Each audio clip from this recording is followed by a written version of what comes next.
What is a mystery actually?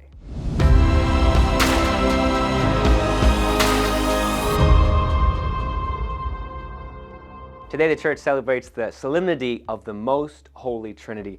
Sometimes that can kind of make us, I think, a little bit nervous. How do we explain the Trinity? We say it's a mystery, but what does that really mean? Maybe we need to just believe it and move on to the next thing.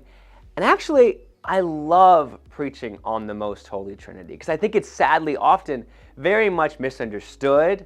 And the last thing we want to do is say, it sounds complicated, move on to the next thing. That would be the worst thing we can do because there's something deeply beautiful here if we're willing to look at it. Here's the way I've heard it described best. When we look at a mystery, and we do say the Trinity is a mystery, when we look at a mystery, we're not saying, too complicated, nothing to see here, on to the next thing. When we look at a mystery, we're not saying, we can't say anything about this. It's too far above us, there's nothing to say, move on to the next thing. No. When we look at a mystery in the faith, we aren't saying we can't say anything about it. Instead, what we're saying is we can't say enough about it.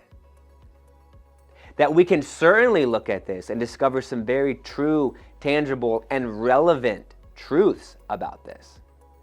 But in doing so, we haven't exhausted it. There's still so much more.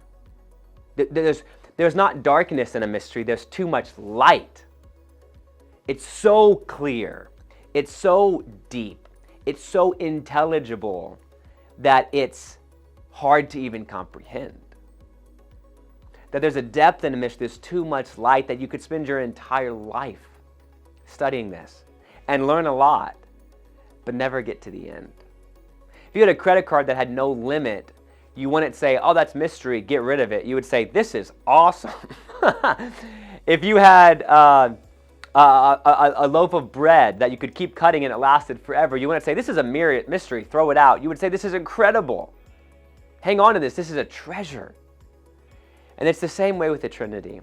At the end of the day, eternity for us, going to last forever, right? Would you want to be with people who you figured them out immediately and then for the rest of eternity you were bored because you figured it all out? Would you want to spend eternity with a God who you will be endlessly discovering forever? A God who, for all eternity, you will be continuing to learn new things about. That's the beauty of the Trinity. Father, Son, and Holy Spirit are inviting us to this deep, mysterious, unending love that ultimately is the only place we'll be satisfied.